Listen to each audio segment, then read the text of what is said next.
Hello. We'll try to understand the basic theories of sedimentation now. Sedimentation in water treatment is a physical water treatment process using gravity to remove suspended solids from water. Solid particles entrained by the turbulence of moving water may be removed naturally by sedimentation in the still water.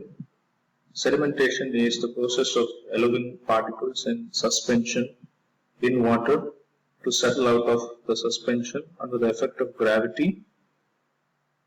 The particles that settle out from the suspension become sediment, and in water treatment it is known as sludge.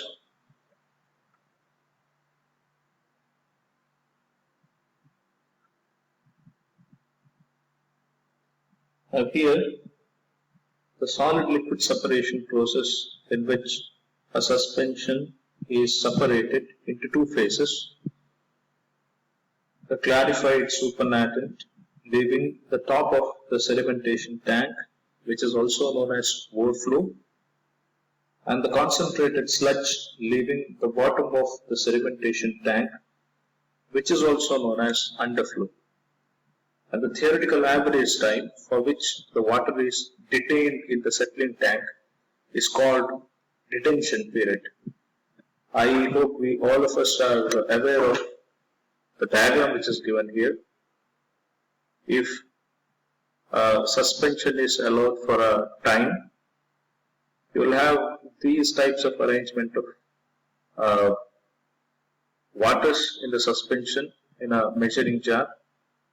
We will have the discrete settling region, which is known as type 1, 2 ranging to a series of other zones to the extent of compression region, which is also known as type 4.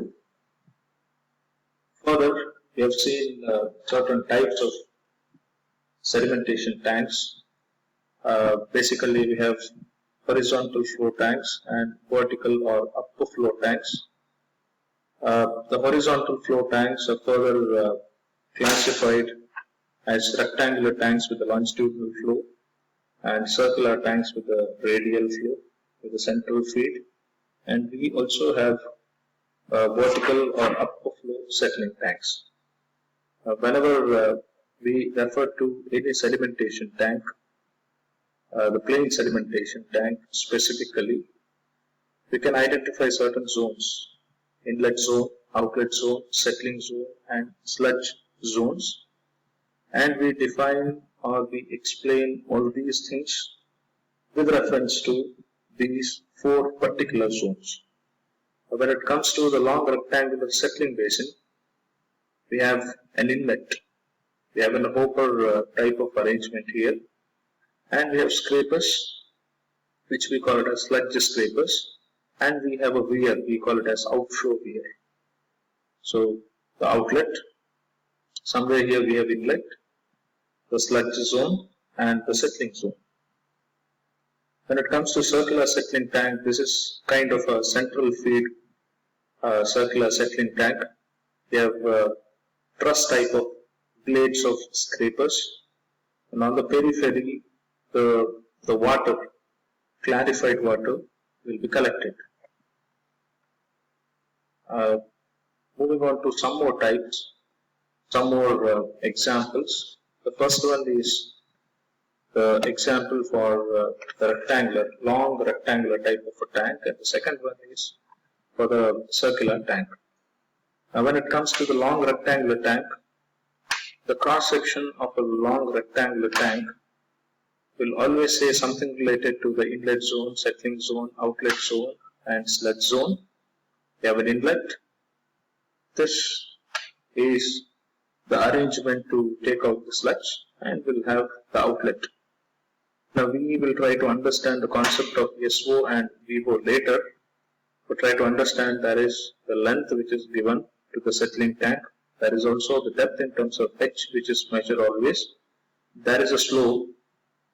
The slope is always provided towards the sludge collector. The plan of the sedimentation tank is provided below. Where you have B is the width, which is invisible in the cross section. We have B is the width and L is the length. Okay. Similarly, we can identify the set zones here. 1, 2, the settling zone. The sludge zone is somewhere here. The fourth one, and the third one is the outlet zone. Now, more importantly, when it comes to the design of a plain sedimentation tank, there are two velocities which gets prime importance. The first one is known as overflow rate, which is also known as surface overflow rate or surface loading rate, and we denote it as V subscript O. So simply it's the velocity of flow, or to elaborate, it is that flow velocity at which the tank is designed to operate. And there is one more velocity, velocity of particles, which is known as settling velocity. Now this table will simplify the concepts. If the settling velocity is equals to or more than the overflow rate, overflow velocity, or surface loading rate, you will have 100% removal of sediments within the tank. Now in any other case, if Vs is less than V0, you will have 0% removal. And in most of the cases, we design the tank in such a way that we calculate, we approximate V0 or VO, which is overflow rate, to be equal to around 80% of the settling velocity. Okay. Now VO, overflow rate, is calculated as the ratio of depth to time, and simply it's a liquid velocity. And aim would be to determine Vs, the settling velocity, and then we go with some thumb rules to calculate VO, that is the overflow rate. Now let us try to understand the design concepts when it comes to upflow type of sedimentation tank, and the other one is horizontal type of longitudinal sedimentation tanks. Okay, the first one is about the upflow type of sedimentation tank. Now there are two velocities which are of prime importance here. One is the VST, settling velocity, and Vf is the flow velocity, or which is also explained in the last segment as VO. Now there is a flow which is upwards, which will create the velocity called Ef, and there is a downward velocity which is known as Vst. And as we have explained, if Vs is more than equals to V0, if Vf, what is Vf? It's kind of a overflow velocity loading rate, and Vs is the settling velocity. Now the settling velocity should be more than the overflow velocity. The settling velocity should be more than the overflow velocity. Then only we will get 100% of sedimentation clarified water. But when it comes to horizontal type of a tank, it will induce some more complexity to the design. You have to remember that the diagram shows only the cross section, or you can call it as a longitudinal section later. So you have several zones here. One is the inlet zone. You have a settling zone here, which occupies prime area here, and we also have a sludge zone and the outlet zone. So when it comes to the horizontal sedimentation tank, the particles and their velocity vectors are evenly distributed across the tank cross section, and this is the function of the inlet zone. The liquid moves as an ideal slug down the length of the tank, and any particle hitting the bottom of the tank is always removed. And there are some of few concepts which are very important here. Now let us consider a discrete particle which enters the tank at the top of the basin at a certain point. Let's say the point O is denoted here. From here, which acts as an inlet zone, a particle will enter, and we'll see how this particle is removed. Now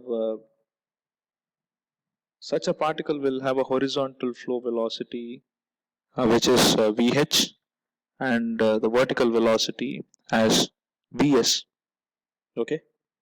Now it's always based on the values of Vh and Vs.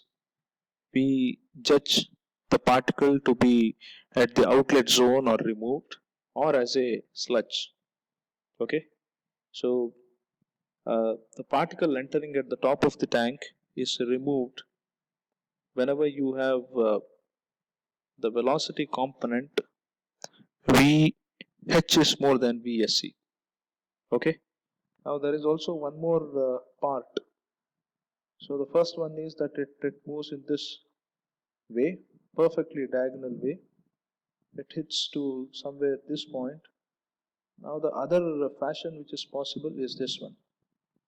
Now the major difference between the first case and the second case is the horizontal velocity is higher here compared to that of vertical component of the velocity. Okay. So this most of the times this happens to be the second case happens to be the case of lighter particles.